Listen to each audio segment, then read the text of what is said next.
Pues buenas tardes, hermanos, nos da gusto verles en esta tarde y saber que podemos estar aquí.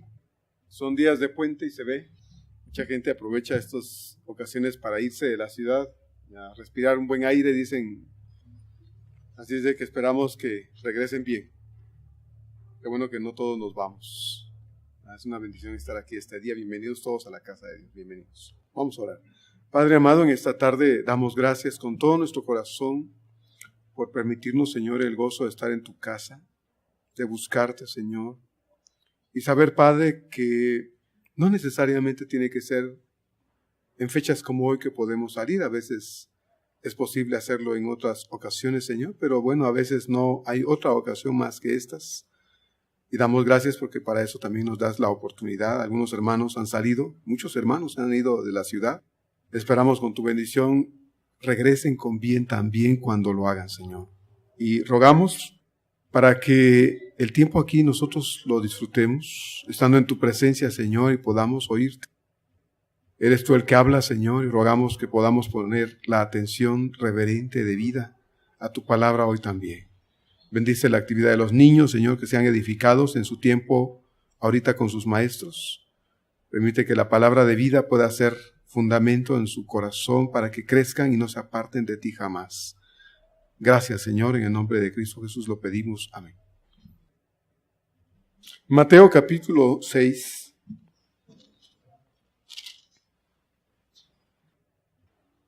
Concluimos la semana pasada del capítulo 6, los primeros 4 versículos. Por 3 semanas vimos este párrafo corto, hay muchas cosas más, pero decíamos necesitamos avanzar. Lo necesario vamos a poder prolongarlo, pero de lo contrario vamos a tratar de avanzar. Nos queda aún bastante del Sermón del Monte para examinar, así es de que vamos a tratar de hacerlo con la calma suficiente porque el objetivo es aprender. Mateo capítulo 6, los versos 5 al 8, es el párrafo que tenemos para hoy. Mateo capítulo 6, versos 5 al 8.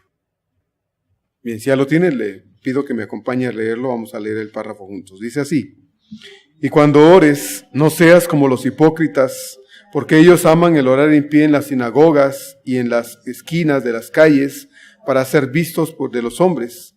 De cierto os digo que ya tienen su recompensa. Mas tú, cuando ores, entra en tu aposento y cerrada la puerta, ora a tu Padre que está en secreto, y tu Padre que ve en lo secreto te recompensará en público. Y orando no uséis vanas repeticiones como los gentiles que piensan que por su palabrería serán oídos. No os hagáis pues semejantes a ellos, porque vuestro Padre sabe de qué cosas tenéis necesidad antes que vosotros le pidáis. Dios ama que su iglesia se comunique con Él por medio de la oración. Sin embargo, Dios quiere que comprendamos que la oración, por un lado, no es algo que hacemos para impresionar a las personas a nuestro alrededor, y por otro lado, tampoco es una forma para impresionar a Dios. El título de hoy es La verdadera oración. Concluimos la semana pasada la primera corrección que el Señor está haciendo en este capítulo 6 de algunas prácticas judías que se efectuaban en su tiempo, y la que concluimos era precisamente la práctica del dar limosna. Ya dijimos y aclaramos que cuando oímos la palabra limosna no es esa acción de tirarle algo a alguien que no nos cueste, como sintiendo lástima de alguien, dándole algo que en realidad no tiene sentido ni vale la pena. La palabra limosna viene de una palabra que significa misericordia, compasión. Así es de lo que Dios nos está pidiendo cuando dice que debemos ser, dar limosna es que debemos ser compasivos y misericordiosos, que va mucho más allá del simple hecho de sentir lástima por alguien o por algo.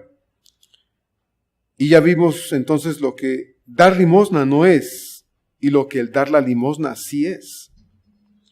Hoy entramos a examinar la segunda práctica que nuestro amado Señor va a corregir, y es la práctica de la oración. ¿Qué es la oración? Bueno, si vamos a hablar de ello, es básico que sepamos qué es la oración. La oración es la única manera como nosotros, pecadores perdonados, podemos acceder a la presencia misma del bendito trono de Dios, del Dios Altísimo. Derecho y privilegio inmerecidos que compartimos con los mismos ángeles, arcángeles y serafines, para poder hallar gracia y oportuno socorro en respuesta a un clamor reverente, humilde y lleno de fe. Eso es la oración.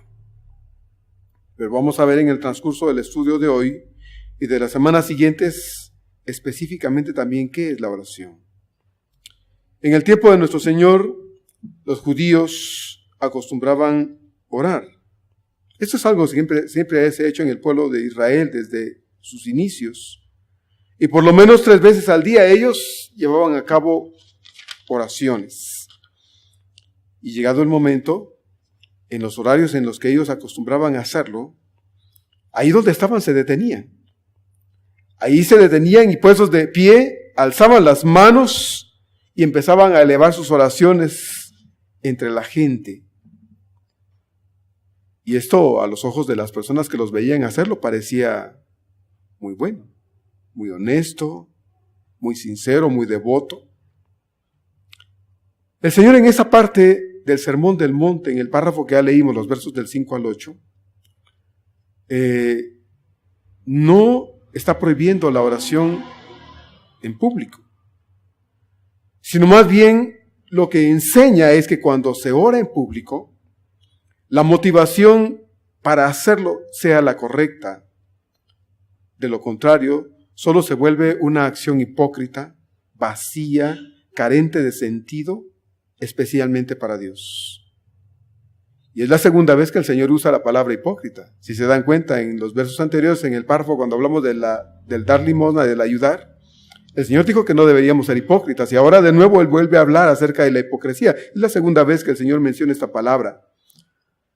Porque ya no es con el propósito entonces de que Dios escuche esa oración, sino con la urgente necesidad de que la gente nos vea, nos oiga y note de nosotros que somos un tipo de personas muy especiales sin duda alguna porque estamos haciendo esas cosas.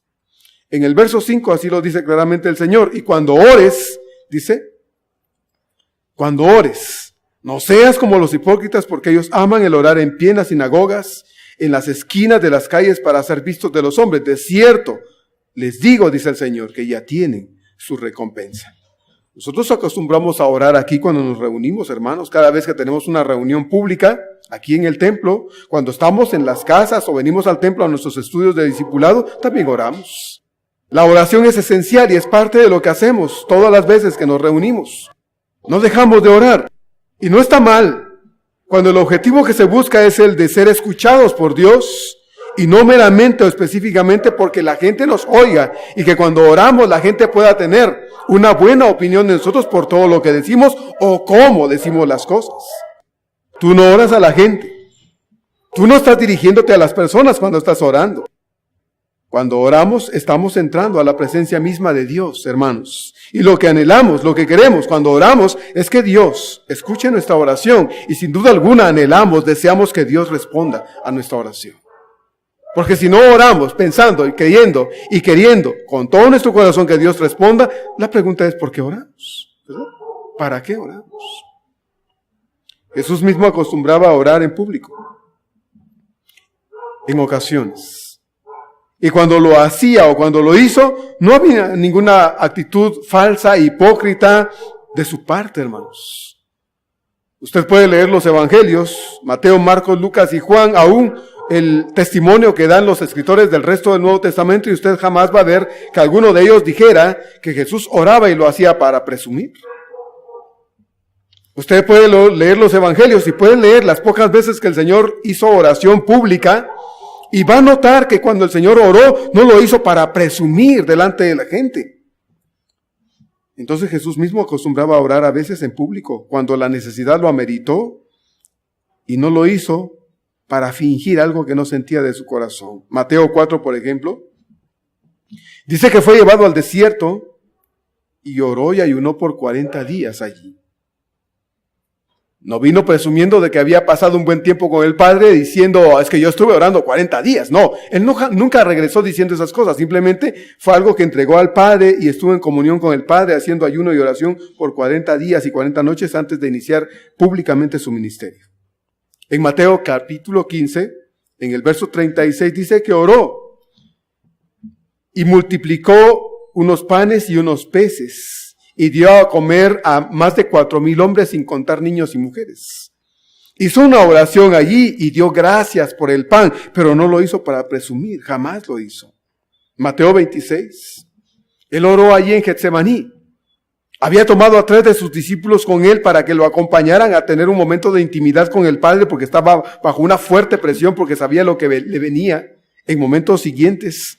Y le dijo a 3 de ellos, acompáñenme a tener un momento a solas con el Padre. Y lo llevó por ahí y dice que los dejó orando y él se adelantó un poquito y se fue a orar. No lo hizo para presumirle a sus discípulos que él era un hombre de oración. Simplemente tenía necesidad de tener comunión con el Padre y se fue a buscarla en la intimidad de la noche. Lucas capítulo 6. Dice Lucas que subió a un monte y se pasó la noche orando y la multitud estaba allí de sus seguidores. Estuvo orando toda la noche porque pidió dirección al Padre y sabiduría para elegir de entre la multitud a 12 para que estuvieran con él. Y dice Lucas capítulo 6, que habiendo orado toda la noche bajó y de entre la multitud eligió a 12 a los que llamó apóstoles y los llamó para estar con él. Y por último, otro ejemplo más, Juan 11. Usted recordará que cuando Lázaro falleció, sus hermanas, antes de que esto pasara, lo habían mandado a traer porque ellas le pedían que fuera porque su amigo Lázaro estaba enfermo. Pero él se decidió quedar donde estaba, en Betania, unos días más, no muy lejos de ahí, y llegó. Y cuando llegó, ya estaba muerto, y no solo muerto, sino sepultado hacía 4 días. Y les pidió que lo llevaran a donde estaba sepultado, y cuando estuvo frente al sepulcro, hizo una oración muy hermosa. ¿Sí? Y oró al Padre, diciendo, Padre, yo te doy gracias porque siempre me oyes. Y le dice, y no lo digo por otra cosa, sino por causa de la multitud, para que crean que tú me has enviado. Y después de esto, después de una sencilla oración, llamó a Lázaro y ustedes saben la historia. Juan 11. Lázaro salió del sepulcro y mandó que le desataran y le dejaran ir. Bueno, nuestro Señor oró. Y lo hizo públicamente, pero a diferencia de la gente de su tiempo, él jamás lo hizo para presumir, jamás lo hizo para que la gente lo viera, jamás lo hizo para que la gente se formara una buena opinión de él y le aplaudieran por lo que decía. Estaba viendo que los judíos tenían diversos tipos de oraciones. Aún en la fecha los judíos siguen teniendo una gran cantidad de tipos de oración. Pero en el tiempo del Señor, desde tiempos antiguos incluso, la gente acostumbraba a orar. Y una de las oraciones más famosas de los judíos era precisamente una oración llamada la Shema. Era basada en Deuteronomio 6:4, que era un pasaje clave para los judíos que dice, oye Israel, Jehová nuestro Dios, Jehová uno es. Y eso lo repetían constantemente los judíos y lo hacían una oración a Dios y repetían una y otra vez, oye Israel, Jehová nuestro Dios, Jehová uno es. Y con el tiempo esa famosa oración, la Shema o la Shema, como algunos le dicen, se prolongó y usaron los versos 4 al 9 de ese mismo capítulo 6 de Deuteronomio y alargaron la oración. Los judíos acostumbraban a orar 3 veces al día. Oraban a las 9 de la mañana, oraban a las 12 del día y volvían a orar a las 3 de la tarde. Tenían la oración de la mañana, llamada la oración Shaharit. Era una oración hermosa que elevaban todos los días a Dios y lo hacían puntualmente a las 9 de la mañana. Luego hacían la oración de la tarde, del mediodía, ¿sí? A las 12 ellos estaban orando. Y a esa oración le llamaban la oración del Minhat. Luego a las 3 de la tarde volvían a orar. Y era la oración que ellos elevaban a Dios, el Arbit. Y no fallaban a sus oraciones. Cuando el Señor dice en el verso 5, cuando tú ores, no hagas como hacen ellos.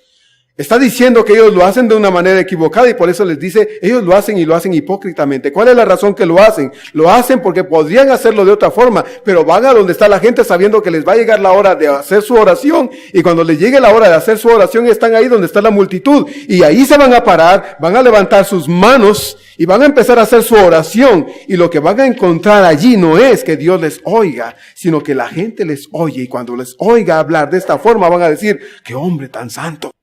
¡Qué hombre tan espiritual! Ese hombre sin duda alguna ha de estar tan cerca de Dios. Eso es lo que buscaba. Y dice el Señor, pues ya tienen su recompensa. ¿Se acuerda cuando hablamos de las limonas que dijo el Señor? Aquellos están tan bien, pero lo hacen para ser ¿qué? Alabados, halagados y reconocidos por los hombres. De cierto digo, ya tienen su recompensa. Dice el Señor, entonces ustedes cuando oren no hagan como hacen esta gente hipócrita. Porque ellos buscan no que Dios oiga, sino que la gente vea que ellos hacen estas cosas y les aplaudan porque se forman una buena, excelente opinión de ellos. Como vemos, pues el pueblo judío practicaba el orar. No dice la Biblia que no oraran, sí oraban. Pero lamentablemente también esta práctica, como la del dar, había degenerado en un acto para ser visto por los hombres. Y esta es la razón que el Señor advierte y nos dice a nosotros, cuando ores, no hagas como hacen los hipócritas. Al igual que vimos entonces con el ejemplo y la práctica del dar limosna, en el que el problema no estaba en el acto en sí, sino porque Dios ya lo había estipulado y lo vimos en el Antiguo Testamento. Dios había mandado a su pueblo que debían ocuparse del desposeído, del que no tenía, del pobre, del que entraba en crisis. Bueno, Dios había ordenado a su pueblo que cuidaran de los pobres, ¿verdad? Lo vimos en la legislación de Moisés. Dios dijo, tienen que cuidar del pobre. Si tu hermano pobre entra en crisis, tráelo incluso a vivir a tu casa, ¿se acuerdan? Yo les decía hace 8 días, bueno, incluso nosotros podríamos hacer en un momento dado algo así, ¿verdad? Si alguna persona en nuestra congregación entrara en crisis y tuviera una urgente necesidad, dice el Señor, tú deberías, ¿qué? Incluso si tienes espacio en tu casa, llevarle a tu casa y darle dónde vivir mientras se recupera, mientras las crisis en su vida pasan, tú debes ayudarle porque eso es amar a tu hermano. Y ahora entonces lo vemos hablando acerca de la oración también. Entonces Dios ya lo había legislado, este asunto del dar. El problema no radicaba en la enseñanza anterior que vimos del dar. El problema no radicaba en la acción, sino en la intención que se tenía, y el problema básico que el Señor estaba atacando. La intención no era ayudar, la intención no era bendecir al que estaba desprotegido, sino era ser reconocido como alguien bueno, generoso, dadivoso y ser aplaudido por las personas. Aún los rabinos pensaban y decían que el que daba en secreto era mayor que Moisés, ¿se acuerdan? Así pues, como el dar limosna había degenerado en un acto público para la vanidad, para la arrogancia, y el buscar el halago y la alabanza pública, también la oración, lamentablemente, tristemente, había degenerado y había dejado de ser una práctica a solas con Dios, para tornarse en un acto vacío, premeditado y deseoso de reconocimiento humano más que el del ser reconocidos y por ser aprobados por el Señor. En eso había degenerado. Y cuando oramos, ese instante, ese momento, por breve o largo que sea, si es un momento sincero, hermanos, si es un instante y un encuentro real del corazón, ese momento a solas con Dios o en público es exclusivo con Dios. Con Dios. ¿Cómo nos expresemos cuando estamos orando? ¿Qué decimos cuando estamos orando? Si somos honestos, si estamos conscientes que estamos diciéndoselo a Dios, entonces eso es la verdadera oración. Eso es la verdadera oración. El problema con los judíos o con los muchos judíos en el tiempo del Señor era que procuraban que la hora o el momento en que debían orar les hallara, les encontrara, les tocara cuando estuvieran en los lugares públicos donde la gente pudiera ser testigo de su religiosidad, de su aparente espiritualidad. Ese era el conflicto de muchos en el tiempo del Señor. Buscaban que la gente los viera y entonces se formaran una excelente opinión de ellos y pensaran que eran hombres o mujeres de gran corazón y sin duda alguna de una excelente relación y comunión con Dios. El Señor no está prohibiendo que oremos, no está diciendo no ores en público, porque entonces tendríamos que dejar de hacerlo aquí en el templo, ¿no le parece? Tendríamos que dejar de orar aquí en la casa de Dios. Y estaríamos prohibiendo, hermano, usted no va a orar, no oraríamos jamás. Vaya a su casa y ore. Pero la Biblia está diciendo que debemos orar. Y vamos a ver ahorita ejemplos. Ya vimos al Señor orando. ¿Sí? El Señor no se negó a orar y se dirigió al Padre y su oración fue escuchada al punto que hubo respuesta. Al punto que hubo respuesta. Entonces podemos decir exactamente hoy que Dios no está prohibiendo aquí que oremos, hermanos. No es esto lo que Él prohíbe. Lo que prohíbe es la falsedad, la apariencia, en una palabra, la hipocresía. La hipocresía. Y necesitamos cuidarnos, hermanos, porque como vimos en el párrafo anterior, en el ejemplo práctico del dar, todos podemos caer en un momento dado en ser hipócritas aún al orar, ¿verdad? Y lejos de estar orando y hablando con Dios en la oración, podemos estar diciendo cosas, no para que Dios me oiga, sino para que la gente, cuando me oiga orar, diga, este hermano, ¿cómo sabe de orar tan bonito? Qué bien se expresa ese hermano. Lo voy a invitar a orar a mi casa, porque a mí Dios no me oye, tal vez porque no hablo como él o como ella. Tal vez si eso buscamos, que dice el Señor, pues ya tienes tu recompensa. Lo que buscas es que la gente se forme una buena opinión de ti, porque hablas bien, pronuncias bien, usas un excelente vocabulario, bueno, pues ya tienes tu recompensa. Pero si estás hablando con Dios, a Dios no le impresionan los vocabularios rebuscados. A Dios le impresiona un corazón honesto y sincero. Nosotros no vamos por la calle o vamos a un centro comercial y ahí nos detenemos, ¿verdad?, en medio de la gente a orar. No lo hacemos, hermanos. No estamos haciendo estas cosas. Yo creo que ninguno de nosotros hacemos esas cosas, ¿verdad? Yo creo que no. Sin embargo, muchos creyentes hacen lo contrario de lo que el Señor está diciendo aquí que no se debe hacer. Hacen lo contrario. Tienen miedo de orar. Y tienen miedo de orar cuando se les pide hacerlo en público. Se niegan a hacerlo porque creen que no saben qué decir o cómo decir una oración en público. Usted no necesita saber Biblia. Usted no necesita saber teología. Usted no necesita elaborar un monólogo perfecto. Usted no necesita elegir cada palabra y usar un lenguaje evangélico. No, hermano, no. Por eso el Señor dice, al corazón contrito y humillado, tú no despreciarás, oh Dios. Salmo 51, 17. Al corazón contrito y humillado, tú, dice, no lo vas a despreciar, oh Dios. Y cuando nos acercamos a Dios en oración, en privado, en público, necesitamos entender que el corazón es lo que Dios está viendo, hermano, no es nuestra boca, no nuestras bonitas palabras. Podemos ir al diccionario, podemos ir con esos diccionarios excelentes para emplear y tomar palabras, para emplearlas en público y hacer que la gente diga, este hermano sí sabe hablar. Pero Dios no va a ver esas palabras porque Dios está juzgando nuestro corazón. Aun cuando estamos a solas con Dios. Aun cuando estamos a solas con Dios. Al igual que con la práctica del dar limosna, el Señor advierte aquí en el verso 5, de cierto os digo que si buscas que la gente te vea, ya tienes tu recompensa. Lo está advirtiendo. Esta gente impresionaba a otras personas al orar, pero no a Dios. Y como ese era su objetivo, ¿verdad?, impresionar a las personas, dice el Señor, ya tienen entonces su recompensa. Ya la tienen. Ya había sido obtenido lo que buscaban, la admiración de las personas y nada más. Pero ahora en el verso 6, el Señor nos da un mandato. Y dice el verso 6, mas tú, cuando ores, entra en tu aposento. Y fíjese bien lo que dice el Señor. Cerrada la puerta, ora a tu Padre que está ¿dónde? En secreto. Y tu Padre que ve en lo secreto, ¿qué hará? Te recompensará. Te recompensará.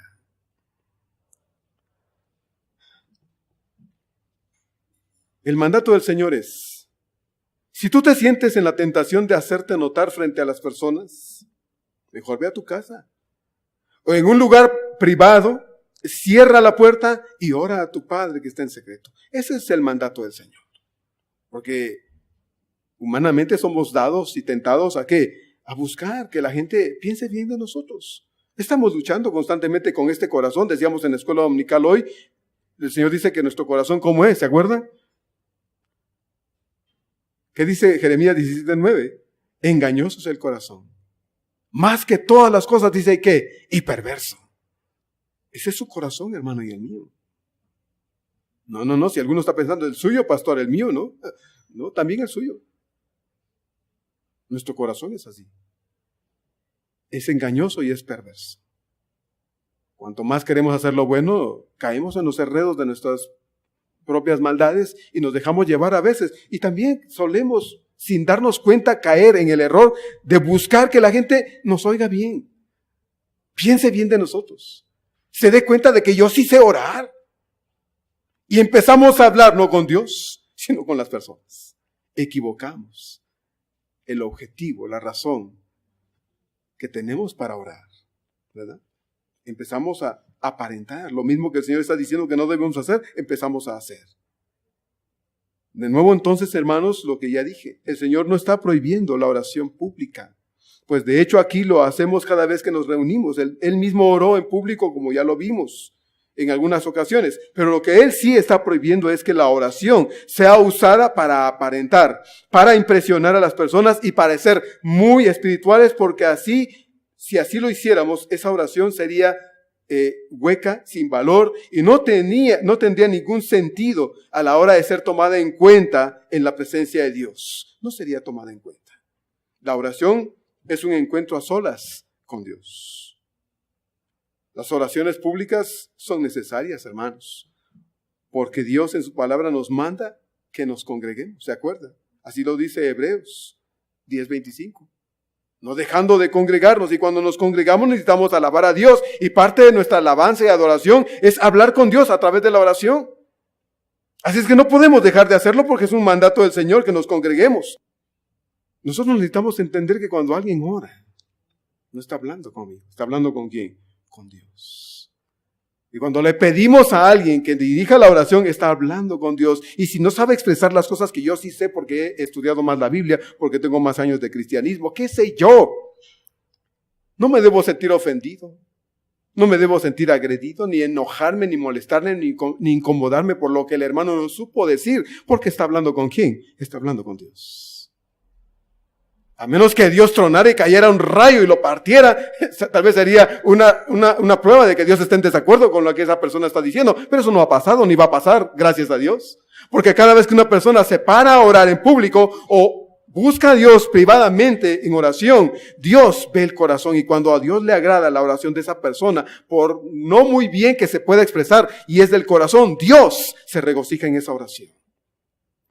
Entrar en el aposento y cerrar la puerta, como dice el verso 6, es símbolo de privacidad, de intimidad, de exclusividad, de algo que no es compartido con nadie más, que es solo nuestro, mío, a solas con Dios. Eso es, hermanos, Él y yo, nada más, la oración privada. ¿Sí? Tú dice, ve, y entre tu aposento y cerrada la puerta ahora a tu Padre que está en secreto. Y podría decirse que el cierre la puerta se aplica también a la oración pública, porque cuando usted ora en público, usted está en la presencia de Dios hablando con Él, aunque esté rodeado de personas. Eso también implica el cerrar la puerta. Allí en lo privado, de acuerdo al verso 6, y allí en lo íntimo, en lo secreto, también está el Padre. Porque el Padre ama la intimidad de un corazón que le busca. El Padre ama a aquel que lo único que le importa es ser escuchado por su Padre, y que sabe que cuando habla con el Padre Celestial y su corazón se conecta exclusivamente y sinceramente con ese Padre Celestial, es escuchado en la privacidad de su aposento, tanto como es escuchado en la compañía de sus hermanos y lo hace públicamente. Y el Señor agrega en el verso 6, y tu Padre que ve en lo secreto, ¿qué hace? Te recompensará, te recompensará. La gente del tiempo del Señor había caído en el error de creer que orar públicamente tenía mucho valor y procuraban hacerlo porque sus largas oraciones Los hacían ver a ojos de sus vecinos como gente muy devota, muy consagrada, muy santa. Y lo que el Señor dice es todo lo contrario. Por lo tanto, nos dice a nosotros que nos debe importar más que el hecho de que al orar públicamente o en secreto la gente nos oiga y se dé cuenta de lo que hacemos, es que el Padre nos escuche, porque la recompensa a este tipo de oración sincera, honesta y personal con Dios es la respuesta de Dios para nosotros. Eso es lo que nos debe importar. Que Dios va a dar una respuesta a la oración honesta, ya sea pública o privada, porque a Dios oramos, hermanos. Porque a Dios oramos. ¿Acaso no esperamos una respuesta de Dios cada vez que oramos? ¿O solo lo hacemos por costumbre? Porque si es una costumbre la oración, con razón nunca pasa nada, ¿verdad? Con razón nunca pasa nada. Pero si nuestra oración no es una costumbre, sino es la necesidad de un corazón que quiere estar a solas con el Padre, tener intimidad con el Padre a través de la oración, entonces nosotros necesitamos esperar una respuesta de parte de Dios. Por eso el Señor mismo aquí en el capítulo 7 de Mateo, Él dice en el verso 7 y 8, pedid y se os dará, buscad y hallaréis, llamad y se os abrirá, porque todo aquel que pide recibe, el que busca halla y el que llama, ¿qué dice? Se le abrirá. Son palabras del Señor aquí mismo en el Sermón del Monte. El Señor que está diciendo, mas tú cuando ores entra en tu aposento y cerrada la puerta, ¿qué debes hacer? Bueno, ora a tu Padre que está en secreto. Entonces, hermanos, no olvidemos que cuando oramos, es al Padre Celestial que oramos, porque solo Él puede darnos una respuesta apropiada a nuestra oración. Solo Él lo puede hacer. A veces nos desesperamos porque parece que Dios está ignorante de lo que nos pasa, o insensible a nuestras oraciones. Y decimos, es que por mucho que ore, Dios no me contesta a mí. A mí no, Dios no me ha de querer, a mí Dios no me hace caso. Y empezamos a pensar cosas de Dios porque la respuesta de Dios en apariencia no llega. Los hipócritas del verso 5 ya tienen su recompensa, dice el Señor. Pero los del verso 6, que no son hipócritas, también tienen su recompensa. ¿Y cuál es su recompensa para estos del verso 6? Bueno, la recompensa a la cual se refiere el Señor es una respuesta a la oración. A esa oración sincera. A esa oración del corazón. Pero, cuando digo una respuesta, hermanos, no quiero decir que esa respuesta es siempre lo que le pedimos a Dios en oración. No es siempre así. Pero es una respuesta al que espera dentro de la voluntad de Dios y que espera que la voluntad de Dios se haga. ¿Verdad que le decimos eso? Yo creo que sí. Le decimos cuando oramos, Señor, esto y esto y esto y esto, y después le decimos, Señor, pero hágase como tú quieres. El problema es cuando le decimos a Dios, hágase como tú quieras, pero mejor si se hace lo que yo digo. ¿Verdad? Pero mejor si haces lo que yo te estoy diciendo, Señor, y casi que le estamos, ¿qué? Tronando los dedos. Este es nuestro problema con Dios, que creemos que Él debe estar a nuestro servicio y entonces oramos y pensamos que porque ya oré y porque soy cristiano y porque hago esto, doy aquello y qué sé yo, entonces Dios está a mis órdenes, casi como una servilleta aquí, como que fuera un mayordomo, le da una servilleta aquí, una toallita diciendo pues a ver qué se te ofrece. No, no es así, hermanos, no es así. Oramos y pedimos a Dios, hágase tu voluntad y deseamos de todo corazón que la voluntad de Dios se haga. Y a veces la respuesta de Dios a nuestras oraciones no es específicamente lo que le pedimos. Le pedimos a Dios a la izquierda y Dios dice a la derecha. Le pedimos, Señor, negro y dice Dios, no, es gris. Le pedimos, Señor, ciertas cosas y Dios dice no. La respuesta de Dios es variada a nuestras oraciones muchas veces. Pablo oró por su salud. Pablo era un hombre de oración y de fe. Una vez se cayó un hombre de un tercer piso.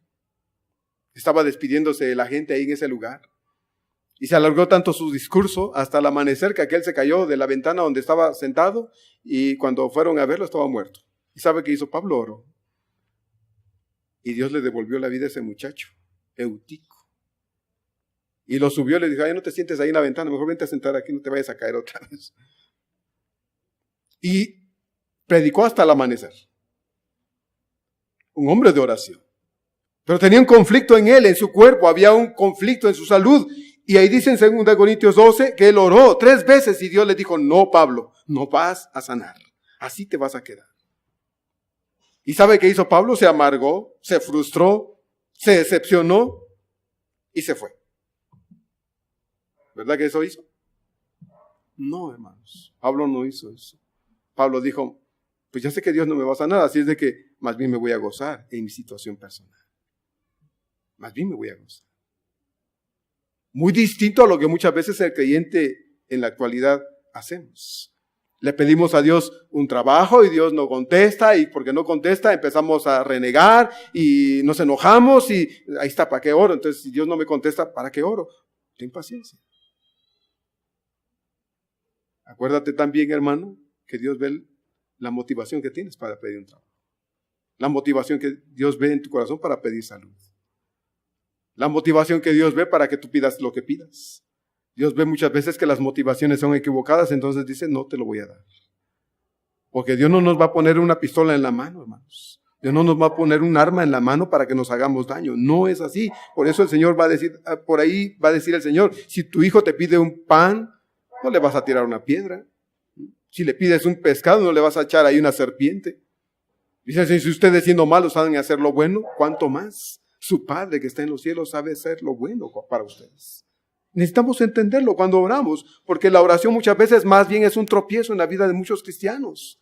Creemos que todo lo que le decimos a Dios nos lo tiene que dar porque es su promesa, porque Él lo dice, porque bien lo sabemos, eso sí lo sabemos. Nos aprendemos bien esos pasajes que dicen, pide y Dios te dará, pero no te sabes aquellos donde Dios te dice que debes servirle, amarle, consagrarte, santificarte, etcétera. Eso no lo sabe, pero sí sabe que Dios dice que debemos pedir. Es como el hijo que todo el tiempo está pidiendo. Alguna vez le hablé de una chica por ahí que sus padres me llamaron y me dijeron, pastor, mire, es que nuestra hija no se porta bien, no hace esto, pero no se exige. No se exige. Así somos muchas veces. No nos portamos bien, no obedecemos al Señor, no andamos en sus caminos, pero llega la oración y, Señor, así lo quiero. Así lo quiero. Y orando, dicen los 6, van a repeticiones como los gentiles, que piensan que por su palabrerío serán oídos. Verso número 7. Cuando ores no seas como ellos. ¿Qué hace que una oración sea efectiva? ¿Qué hace que una oración sea efectiva, hermanos? Muchos piensan que mientras más larga es la oración, más efectiva es, y no es cierto. Una oración puede ser larga, sí, porque las circunstancias así lo exigen en un momento dado. Pero una oración puede ser muy breve y no por eso ser una oración poderosa. O en todo caso, una oración inservible. Salomón, por ejemplo, en 2 de Crónicas, capítulo 8, al final, cuando el templo fue edificado, hizo una oración muy larga. El día de la dedicación del templo, hizo una oración muy larga, y usted la puede leer, no la podemos leer acá, pero... Y Dios contestó. Dios respondió. Nehemías, en el capítulo 9, hace una oración muy larga también. El día en que el pueblo confirma o reafirma su pacto con Dios, hace una oración muy hermosa ahí, Nehemías, capítulo 9. Elías hizo una oración muy breve. Recordará usted esta oración ahí en el capítulo 18 de Primero de Reyes, cuando confronta a los sacerdotes falsos de Baal. Desde la mañana hasta el atardecer, aquellos estuvieron gritándole a su falso Dios y nunca hubo respuesta. Y entonces Elías dice, a ver, vengan para que llame al pueblo, y dice, a ver, voy a arreglar el altar que está derribado. Luego mandó y sacrificaron ahí el animalito, le echó leña y dijo, bueno, ahora vayan y échenle agua. Hizo una zanja y dijo, llenen esos cántaros y tráiganlos y échenlos encima. Oye, Elías, pues estás loco, la leña la estás mojando todo. Y ahora háganlo otra vez. Elías, háganlo otra vez. Y lo hicieron 3 veces. Y lo único que hizo Elías fue hacer una oración muy breve. Dijo, Señor, tú eres Dios. Y tú vuelves el corazón de este pueblo tras de ti. Contesta, Señor. Y cuando él dijo eso, cayó fuego y consumió todo. Una oración brevísima. Y hubo respuesta de Dios, de Elías. Los apóstoles oraron muy brevemente para elegir al sucesor de Judas. Usted lo puede leer en el capítulo 1 de Hechos. Judas había muerto, ya se había suicidado después de que había traicionado al Señor y quedaron solo 11. Bueno, ahora dicen, bueno, necesitamos que alguien más ocupe el lugar de Judas. Hicieron una breve oración, Dios dirigió el corazón de ellos y eligieron a uno más. Así es que las oraciones a veces pueden ser largas o pueden ser breves. Y no por ser larguísimas uno dice, bueno, ahora sí Dios me tuvo que haber oído porque estuve ocupado con Él 10 horas. No, hermano. O uno puede decir, es que mi oración fue de 2 minutos y fue pero a la pura esencia. Y Dios dice, no me sirve. Ni orar largamente, ni orar brevemente me sirven si no es con tu corazón. Se cuenta de 2 hombres muy importantes antiguamente. Uno de ellos, George Whitefield, un gran predicador y evangelista, calvinista. Y de otro llamado John Wesley, otro evangelista, pero arminiano. Ellos fueron invitados a participar en una actividad y predicar. Y ese día los 2 tuvieron que dormir en la misma habitación. Y se dice que antes de acostarse, Whitefield, tanto como Wesley, se arrodillaron a la orilla de su cama. Y entonces Whitefield oró. Menos de 2 minutos se levantó y se acostó. Y a Wesley esto le sorprendió. Y dijo, ¿cómo? Y entonces le dijo, oye, Whitefield, ¿a esto te lleva tu calvinismo? ¿A esto te lleva? Bueno, Whitefield no hizo caso y se acostó a dormir. Y Wesley se quedó ahí de rodillas en la orilla de su cama. De pronto, en la madrugada, Whitefield se despertó y le sorprendió que Wesley, pasadas más de 3 horas, seguía de rodillas. Y se sorprendió que Wesley seguía ahí de rodillas. Y entonces se levantó y fue a verlo, pero pues estaba dormido. Y entonces lo despertó y le dice, oye, Wesley, ¿a esto es que te lleva a tu arminianismo? ¿A esto?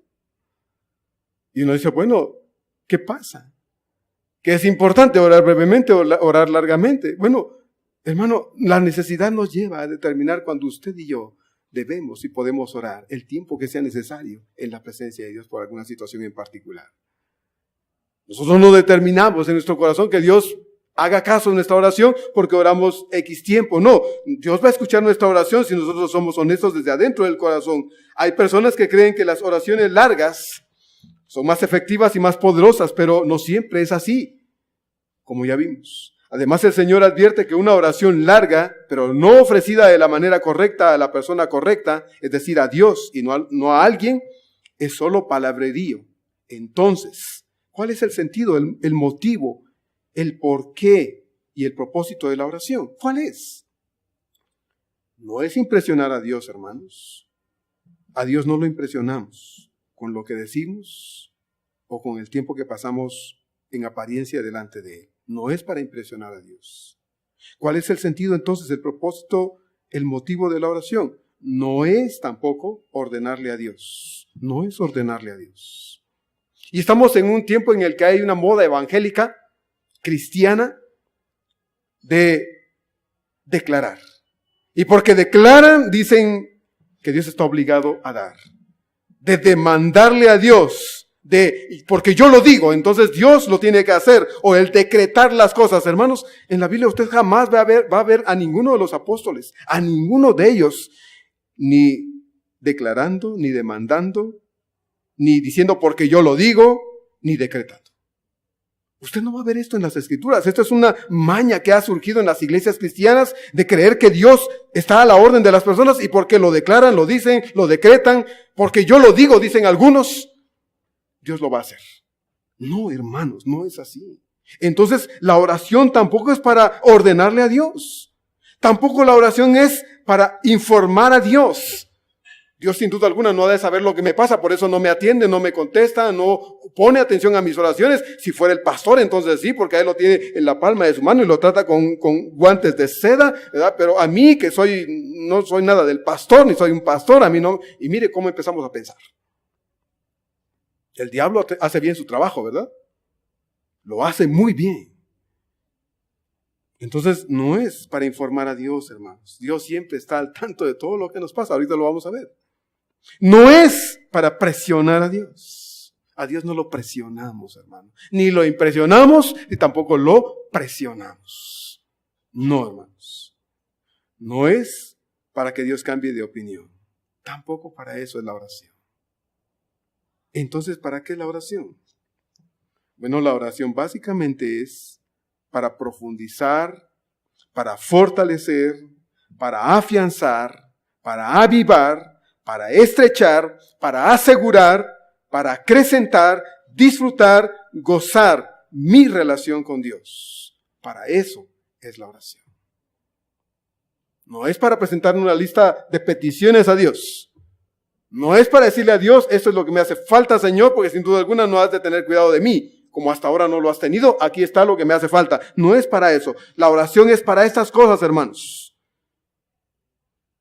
Es para profundizar, fortalecer, afianzar, avivar, estrechar, asegurar, acrecentar, disfrutar y gozar nuestra relación con Dios. Si nuestra relación con Dios no se está haciendo y viviendo en estas circunstancias, como acabo de decir, cada vez que oramos, porque lo único que hacemos es informar a Dios de todo lo que no tenemos, de lo que nos pasa y Él no está haciendo nada, entonces estamos siendo hipócritas en la oración.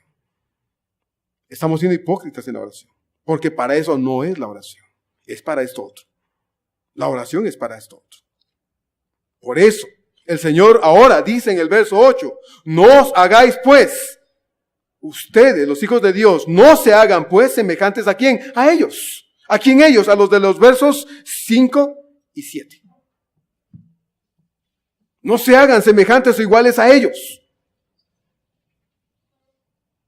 Nuestra forma de vida en el plano material debe ser un contraste absoluto en relación con cómo viven quienes no conocen al Señor, hermanos. Y el Señor nos dice por qué ahora en este mismo verso 8. De nuevo lo repito. Nuestra forma de vida en el plano material, en de las cosas materiales y humanas, de este mundo, de esta tierra, hermanos, en el plano material debe ser un contraste absoluto en relación con cómo viven quienes no conocen al Señor como usted y yo lo conocemos. Y el Señor nos dice por qué en este verso 8. Porque nuestro Padre, ¿qué dice? Sabe de qué cosas usted y yo tenemos necesidad antes que se lo pidamos. Él sabe de qué cosas tenemos necesidad. Por eso Dios dice, ustedes, mis hijos, deben vivir distinto de cómo viven aquellos que no me conocen. Ustedes. Porque ustedes sí tienen a un Padre que cuida de ustedes. ¿O no, hermanos? ¿O no? ¿Por qué nos vivimos tronando los dedos entonces? ¿Por qué el sueño se nos va en las noches preocupados por las cosas de este mundo? ¿Por qué no podemos dejar de hacer las cosas que hacemos y nos roban el gozo de caminar con el Señor entonces, hermanos? Si creemos que tenemos un Padre que cuida de nosotros porque sabe con anticipación todas las cosas respecto a nosotros, ¿por qué vivimos contrariamente a esto? ¿Por qué? ¿Alguien nos hace el favor de prender las luces? Gracias.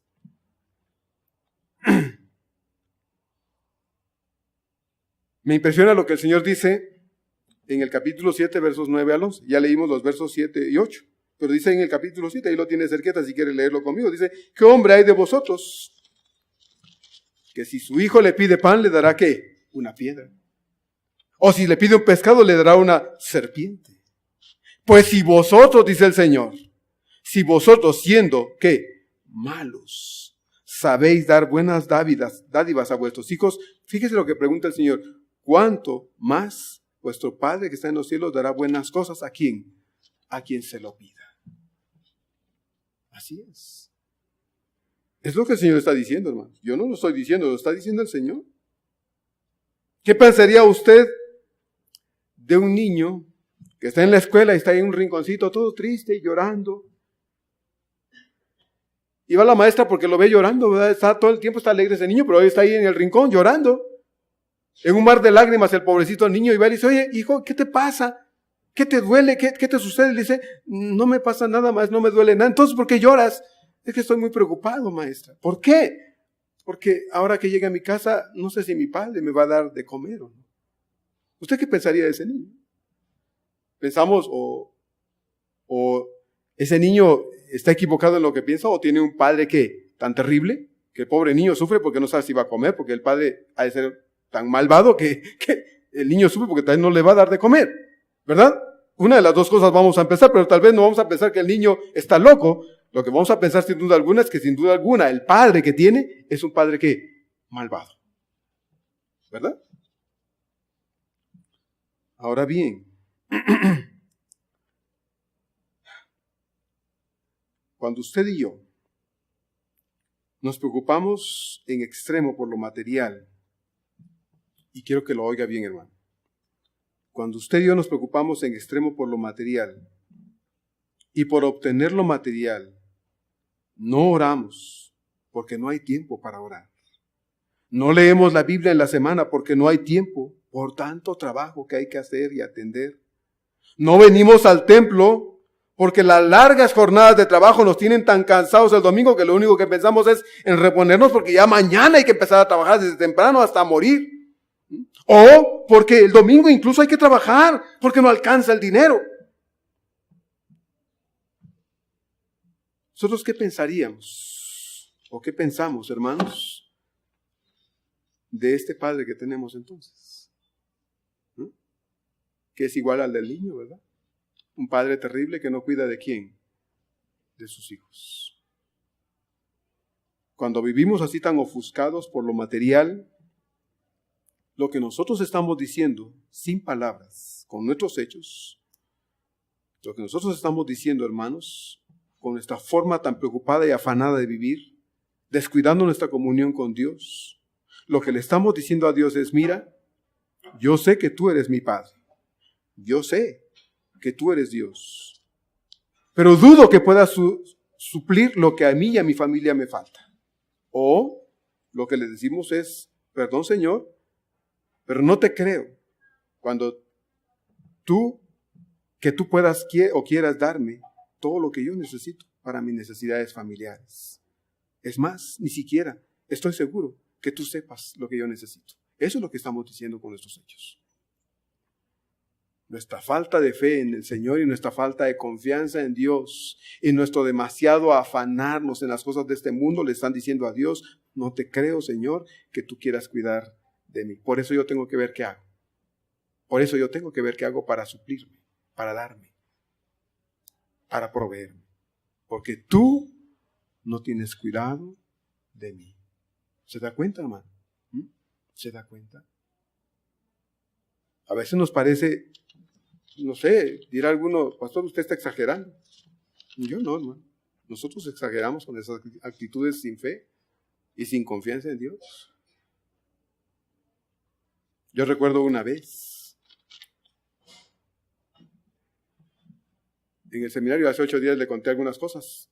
Recuerdo alguna vez que en esos primeros días de seminario, que no tenía muchos recursos, había que comprarse un pantalón. Yo no traje pantalón negro de allá, de donde venía.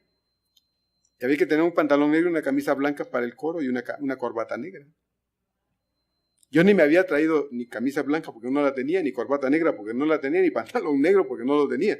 Y entonces pues entré en crisis porque tampoco tenía dinero para comprarme ni un pantalón, ni una camisa, ni una corbata. Y había que tenerlo porque ya en breve se iba a hacer la gira del seminario y había que ir uniformados. Y yo no podía decirle al director, hermano, no voy a ir porque no tengo la ropa, porque entonces me hubieran reprobado. Y reprobar era salir del seminario prácticamente y yo no había venido a eso. Entonces le dije a Dios, Señor, no tengo dinero para comprarme estas cosas y te ruego que los suplas. Eso fue todo lo que le pedí a Dios, hermano. Como 2 o 3 días después me llegó una carta de unos hermanos a los que yo nunca conocí. Y en la carta me saludaban, porque entonces yo estaba yendo a Puebla a trabajar. Me saludaban y me decían, hermano, damos gracias a Dios por su vida. Aquí tiene una ofrenda, esperamos que sea de bendición. Hermano, el dinero que iba ahí sirvió para comprar un pantalón, una camisa, una corbata y un suéter, que tampoco tenía. Me sirvió para eso. Le dije, Señor, gracias. Muchas gracias. Supliste lo que hizo falta. Unos días después, después de que fuimos a la gira del coro, yo tuve que lavar mi pantalón. ¿Y sabe qué? Se perdió. Se perdió. Yo creo que alguno debe haber tenido más de 2 pantalones negros, porque digo, pues si alguien tenía su pantalón ahí, uno más en su ropero, en su closet, y le sobraba uno, yo, ya me sobra un pantalón, ¿de quién es? Pues es el mío, pero nadie dijo nada. Entonces digo, pues de seguro alguien tiene más de un pantalón, pero yo solo tenía uno, y se me perdió. Se me perdió. Le dije, Señor, pues se me perdió otra vez mi pantalón. Ahora no tengo pantalón de nuevo. Me puse a orar y Dios suplió el pantalón que hacía falta. Ahora, tal vez para ustedes son insignificancias. Un pantalón. Bueno, cuando uno tiene dinero, hasta un par de calcetines que uno reciba son buenos, ¿verdad? Dios sabe contestar cuando Él conoce el corazón y la intención del corazón. Pero cuando nosotros nos afanamos por buscar esas cosas y descuidamos a Dios, lo que Dios está viendo es que no estamos creyéndole a Él, hermanos. Que estamos dudando de que Él sea un buen Padre. Y de que Él en verdad tenga el poder para suplir todo lo que nos haga falta, porque nosotros estamos supliendo para nosotros y consiguiendo para nosotros lo que nos hace falta. Y la pregunta es, ¿quién es autosuficiente, hermanos? ¿Quién puede suplirse hasta la saciedad todo lo que necesite? Y la respuesta es ninguno. Ninguno.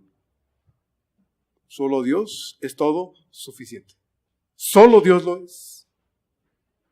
Fíjense bien, hermanos, lo que nuestra excesiva preocupación puede significar delante de Dios. Como el niño de la ilustración, ¿verdad? El niño llorón.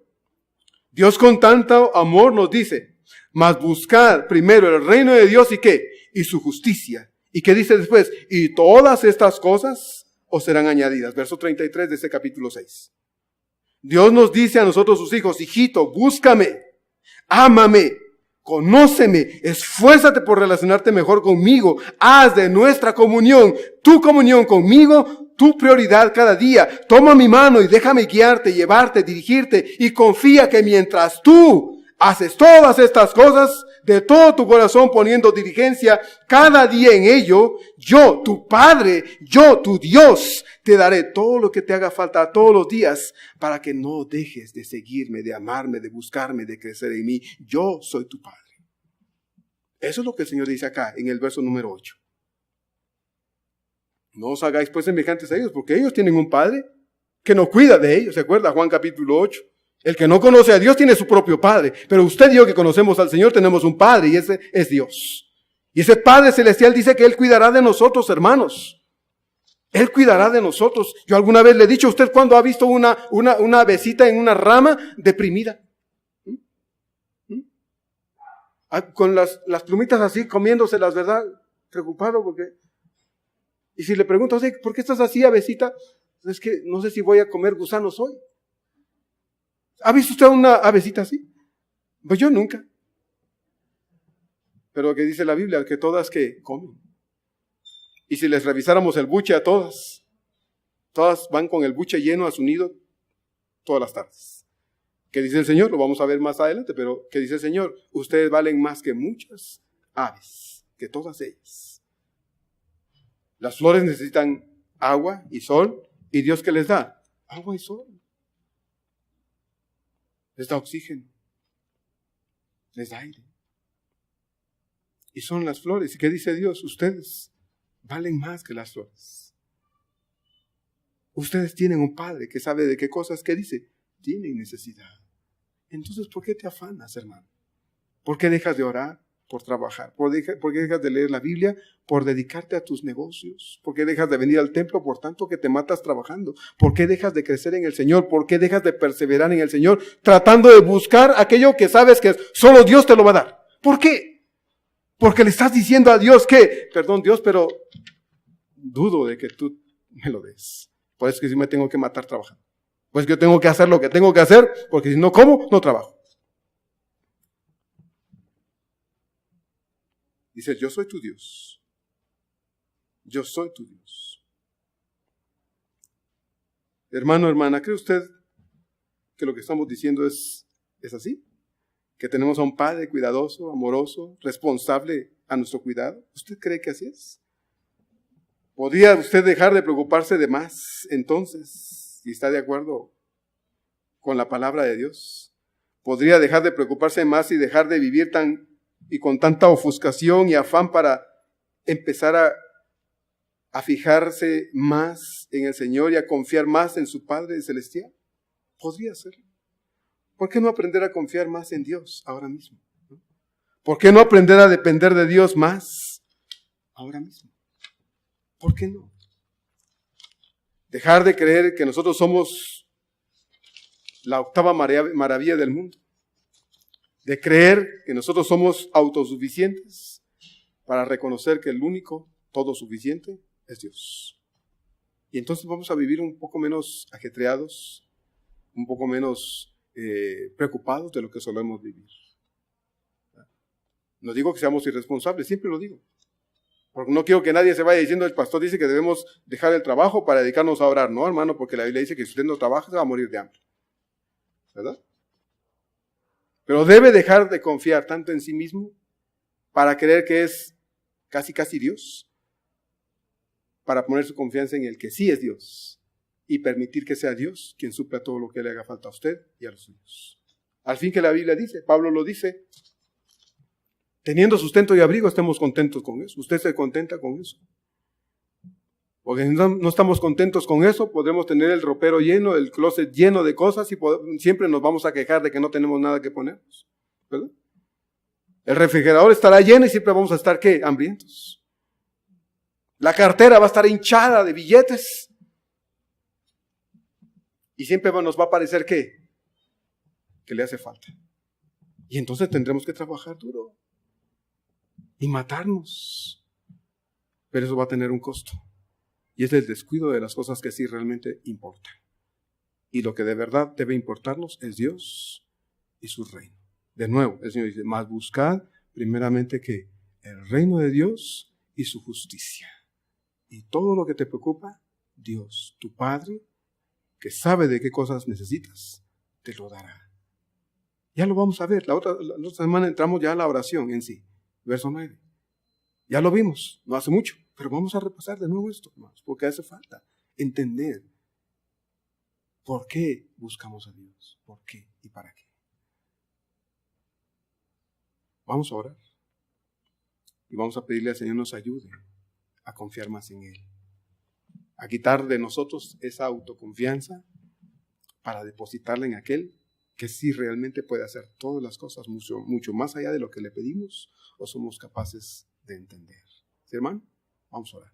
Amado Dios, en esta tarde damos gracias por esta palabra bendita que nos das.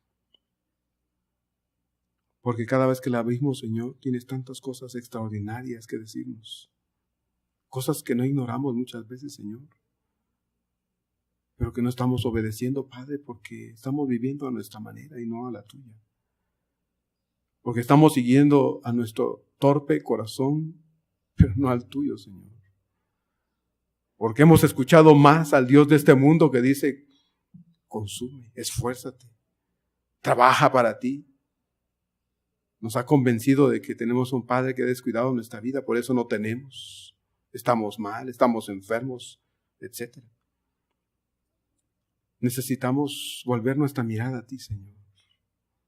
Y darnos cuenta, Padre, de que en verdad tenemos a un Dios que no se ha descuidado de nuestra vida. Que no ha olvidado nuestras necesidades, al contrario. El problema no eres tú, Señor, somos nosotros todo el tiempo, viendo solo lo material, descuidando lo espiritual. Y nos hemos concentrado, Señor, en las cosas que nos hacen falta todos los días, olvidando de que tenemos a un Dios que nos puede dar todas las cosas que necesitamos cada día, porque es su promesa. Ustedes, dice, ustedes si tienen un Padre que sabe de qué cosas tienen necesidad antes que se lo pidan. Señor, qué triste sería que nuestros hijitos pequeñitos llegaran con una lista de necesidades con nosotros los padres, cuando están pequeñitos, Señor, y nos dijeran, papá, esto es lo que necesito porque tú me has olvidado últimamente. porque no me has cuidado últimamente, porque te has descuidado de mi vida y no tengo todo esto. Pero Señor, aquí no hay un solo padre, yo creo.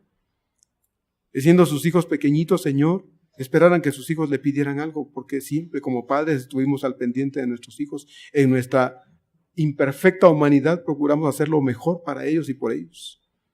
Aún ahora siendo jóvenes, Señor, muchos de nuestros hijos, siempre estamos al cuidado de ellos, Señor, porque los amamos. Por eso tú dices, si ustedes siendo malos son así, ¿cuánto más su Padre les dará lo que le pidan? Señor, ayúdanos a creerte a ti, a quitarnos de nosotros, Señor, todo ese valor que nos hemos dado a nosotros para dártelo a ti, Señor, porque hemos llegado a creer que somos tan buenos que por eso tenemos éxito material o tenemos lo que tenemos. Perdónanos, Señor, por esa arrogancia diabólica. Perdónanos, Señor, por hacerte a un lado en nuestra vida, Padre, porque te has vuelto nuestro limosnero de nuestro tiempo, de nuestro amor, de nuestra santidad, de nuestra entrega. Eso te has vuelto, Señor, un limosnero para muchos. Perdónanos, Señor, por eso. Ayúdanos a creer, Padre, que debe ser más que eso, debe ser el Dios de nuestra vida. Ayúdanos a quitarnos a nosotros de ese corazón, Señor, donde nos hemos entronado para que tú seas el Señor de verdad. Y podamos esperar de ti cada día lo mejor. Que esta semana pueda ser una semana en la que, Señor, podamos destronarnos nosotros para entronarte a ti.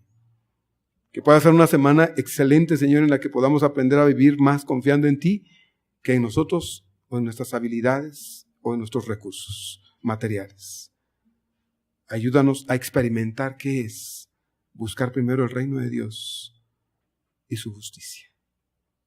Y a creer, Señor, que tú suplirás todo lo que nos haga falta conforme a tus riquezas. Muchas gracias, Señor. Te bendecimos porque creemos que has escuchado nuestra oración. Ve el corazón de mis hermanos tanto como el mío, Señor, y ayúdanos a creer y a confiar mejor en ti. Te lo pedimos en el nombre de Cristo Jesús.